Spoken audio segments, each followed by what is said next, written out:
Hello, moi c'est Lisa Orange, je suis closeuse high-ticket spécialisée dans les formations en ligne et aujourd'hui on se retrouve à Bangkok. On va aller rencontrer 3 entrepreneurs qui vivent ici. On va découvrir ensemble leurs stratégies, leurs conseils et surtout aussi leur logement et leur mode de vie. Peu importe où vous en êtes dans votre activité aujourd'hui, je pense que ça va vous plaire et surtout vous intéresser. Donc let's go, c'est parti!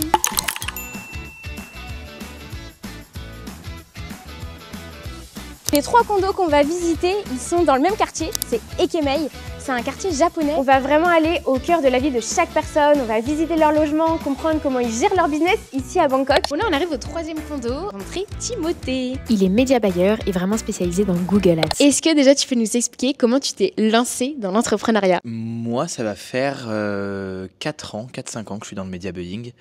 J'ai commencé tout simplement en étant en agence, comme je te disais. Mais voilà, j'ai fait 2 ans en agence, 2 ans chez l'annonceur. Et il y a 6 mois de ça, j'ai décidé de tout plaquer. J'en avais marre, j'avais besoin de changer d'air. Et je suis parti en Thaïlande, à Bangkok, pour m'installer et lancer cette fois mon entreprise et donc me mettre à mon compte sur la partie media buying. Et donc, j'ai monté une agence Google Ads spécialisée pour l'e-commerce. Ok, trop bien. Pourquoi Google Ads du coup? Toi en agence, t'étais que sur Google ou tu faisais un peu de méta, etc. Et est-ce que c'est une volonté de ta part de te spécialiser seulement sur Google? Alors, en effet, j'ai un peu fait de tout et je fais même encore de tout. Je fais aussi du Meta, du Pinterest, du TikTok, mais vraiment Google, ça reste ma base la plus solide. C'est là que je m'éclate le plus. Et puis, tu sais, sur Google, moi j'ai un profil un peu scientifique, enfin j'ai fait S, tout ce que tu veux.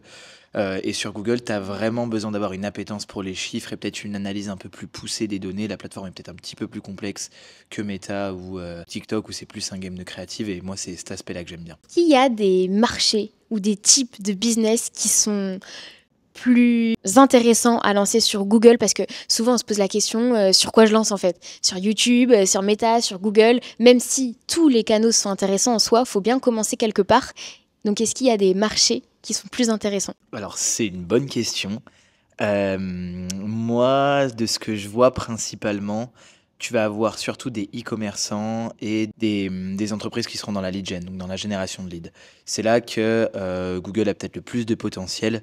Mais après, ce qu'il faut que tu te dises, c'est que, en fait, il y a pas de généralité à faire, c'est vraiment que des cas spécifiques. Mais en tout cas, avant de te lancer, il faut que si tu veux te lancer sur Google Ads, il faut déjà que ta boutique, elle tourne, que tu aies déjà une offre qui séduise. Parce que c'est pas, et ça m'est déjà arrivé, si tu veux, d'accompagner des gens qui ont une boutique qui marche pas, qui ont des campagnes Facebook qui marchent pas. Et en fait, t'as beau faire tout ce que tu veux sur Google, si ton produit ne séduit pas, ça marchera pas. Donc je pense que c'est vraiment propre au produit. Il faut déjà que tu aies une offre bien ficelée avant de pouvoir attaquer Google et avoir des résultats. Parce qu'il faut savoir que en termes de coût par clic, si tu veux, c'est une des plateformes qui est les plus chères. D'accord, ok. Mais parce que aussi, cette plateforme, tu payes au coût par clic, comme tu viens de le dire, et pas en impression. Donc, c'est-à-dire que les personnes qui cliquent, logiquement, elles sont plus qualifiées qu'une personne qui voit ta pub, mais qu'en fait, qu'on a un peu rien à faire, quoi. C'est exactement ça. En gros, si tu veux, Google, c'est une plateforme ultra intentionniste. Donc, tu vas avoir des gens qui vont formuler une requête et toi, tu leur proposes ton produit. Alors qu'à l'inverse, des plateformes comme Facebook ou Pinterest, c'est plus basé sur des signaux d'audience. C'est-à-dire que tu auras regardé telle et telle chose il y a 2 jours, Facebook va se dire, oh là, celui-là, il est intéressé par les croquettes pour chiens. Et donc, il va te pousser des pubs dans ce sens-là. Ok. Est-ce qu'il y a un budget minimum à avoir quand on est dans la situation où on a une bonne offre, on veut potentiellement se développer sur Google Ads? Évidemment, il faut faire appel à un professionnel pour faire bien les choses et avoir des résultats. Est-ce qu'il y a peut-être un budget de base, vraiment ticket d'entrée minimum quand on veut se lancer dans Google, même si je sais que ça dépend de plein de critères, du prix du produit, etc. T'as tout résumé. En règle générale, sur une niche qui est pas trop concurrentielle, en dessous de 500 euros, ça sert à rien de se lancer. Tu n'auras pas suffisamment de learnings. Comme toutes les plateformes, y a un algorithme, ça nécessite de dépenser un peu de budget au début pour pouvoir affiner ton audience, affiner tes termes de recherche, tes annonces, tout ce que tu veux. Et en dessous de 500 euros, c'est compliqué d'avoir des premiers résultats et pouvoir se dire si oui ou non ça va marcher. Ok, trop intéressant. Et comment tu trouves, toi, tes clients aujourd'hui? Parce que c'est un nouveau challenge aussi quand on se lance dans l'entrepreneuriat, c'est de trouver ses clients. Est-ce que tu utilises Google pour ça? Comment tu t'y prends à ce jour? Alors, ce qu'il faut que tu te dises, c'est que pour moi, la prospection, c'est ultra récent. J'ai commencé ça il y a Ah oui. littéralement une semaine. D'accord. D'accord? C'est-à-dire que juste avant, tous les clients que j'avais, les clients que j'ai encore, parce que là, je suis sur plein de projets, c'est que du bouche à oreille. C'est-à-dire que tu vas en 2 ans en Ça, c'est agence, royal. ouais, c'est sûr, c'est trop bien. 2 ans en agence, 2 ans chez l'annonceur. J'ai bossé avec plein de personnes, des gens dans le milieu du lead, des gens dans le milieu de l'e-commerce et surtout, je crois que le plus gros asset, au final, c'est d'être ici à Bangkok avec, bah, tu le sais, hein, mais il y a plein d'entrepreneurs, des Français, de toutes les nationalités. Et c'est là, je pense, que j'ai fait le plus gros de mon réseau et c'est ce qui m'a rapporté le plus de business. Là, tu vois, bah, j'étais en France le mois dernier, je suis rentré ouais, il y a 2 semaines. En 2 semaines, j'ai déjà 3 nouveaux projets qui sont Ouais. tombés. Ah, c'est fou. Bouche à Bah, oreille. c'est finalement de la prospection, C'est ça. mais plus naturelle et Plus plus naturel. facile aussi pour. Et je trouve qu'il repose plus sur tes assets et ta personnalité à toi. Et c'est vrai que tu vois, on dit souvent dans le business, ouais, faut pas être trop gentil, tu vas te faire bouffer après sinon. Mais moi, dans les faits, ben, j'ai rarement été. Je pense que je suis quand même quelqu'un de gentil dans le business. Et au final, ça m'a apporté plus de business que ça m'a desservi. Mm. C'est-à-dire que le fait d'être ben, simplement toi-même et sympa envers les gens, ils vont naturellement venir vers toi si tu es compétent. Trop intéressant et super inspirant. Bah, merci beaucoup, Tim, pour ce partage. Et on va continuer en visitant son condo, qui est assez incroyable. Il est gigantesque. Avec tout en double ou en triple, il y a énormément de facilities. Une salle de musique, un billard, un baby-foot, une salle de cigares. Il y a même une salle de gaming et de golf. Évidemment, c'est pas fini. Il y a un réformeur dans la salle de sport, avec même des hamacs pour faire du yoga. Bon, je précise qu'il n'y a pas qu'une salle de sport, mais j'ai pas pu tout vous filmer tellement il y avait de salles et de machines. Et puis on finit avec un home cinéma et des sièges massifs. Le condo est tellement géant que je pense que ça vous vaudrait le coup de faire une vidéo complète dessus. Dites-moi d'ailleurs en commentaire si ça vous intéresserait. Et ben voilà, là c'est chez moi.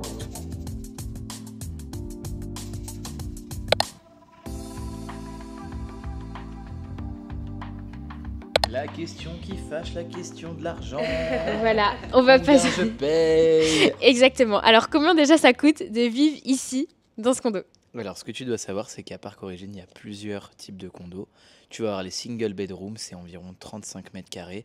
Et pour cela, tu peux t'en sortir entre 800 et 900 euros. Là, l'appart où je suis, c'est un duplex, donc un single bedroom aussi, mais en duplex. Il est un peu plus grand, tu as une cinquantaine de mètres carrés. En gros, il est un peu luxueux. Ce qu'il faut aussi que tu saches, c'est que plus tu montes dans les étages, plus les prix des condos Ah ouais augmentent. Ouais, ouais. D'accord. Ah Et oui, et nous on était là dans les étages assez hauts quand même. c'est ça. Et celui-là, il est à 1500 euros par mois. Ok. Donc c'est un Ok, petit ok. billet quand même. Oui, c'est sûr. Ça reste un investissement, mais après, en soi, pour une personne qui travaille tout le temps chez elle, ça peut être rentabilisé assez rapidement. Toi, tu es quelqu'un qui travaille plus chez toi ou à l'extérieur? Ça va dépendre. Ça va dépendre. J'aime bien avoir des moments focus où je suis tout seul chez moi. Mais la plupart du temps, je suis quand même dans les commodities que tu as pu voir. Et ouais, en fait, faire du cowork avec soit les gens du condo, soit eh ben, d'autres collègues qui viennent là pour bosser, je trouve ça plus motivant, tu vois. Mm. T'as ce petit truc où au final, t'as même pas l'impression de bosser. Ouais.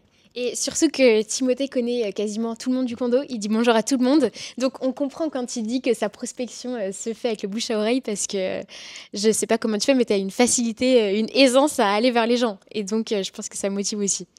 Le sourire. Mm. Le sourire. Juste, tu leur fais un sourire, tu te débrouilles un peu bien en anglais, tu leur sors 2, 3 phrases. C'est bon, c'est tes potes pour la vie après. Trop bien, ok. Et du coup, bah, ça en amène sur ma dernière question. Est-ce que tu aurais un conseil à donner à quelqu'un qui veut se lancer, que ça soit dans une agence Google Ads, dans les pubs, ou même potentiellement juste dans l'entrepreneuriat? Je dirais que c'est facile de se trouver des excuses, mais qu'en vrai, il faut juste se lancer. C'est la première marche qui est la plus difficile, mais une fois qu'on est dedans, tout rouler avec du taf, ça va forcément réussir, c'est obligé. Mm, exactement, le passage à l'action, passer à l'action. Et toi, aujourd'hui, combien tu gagnes par mois? Même si, évidemment, ça fluctue, c'est obligé.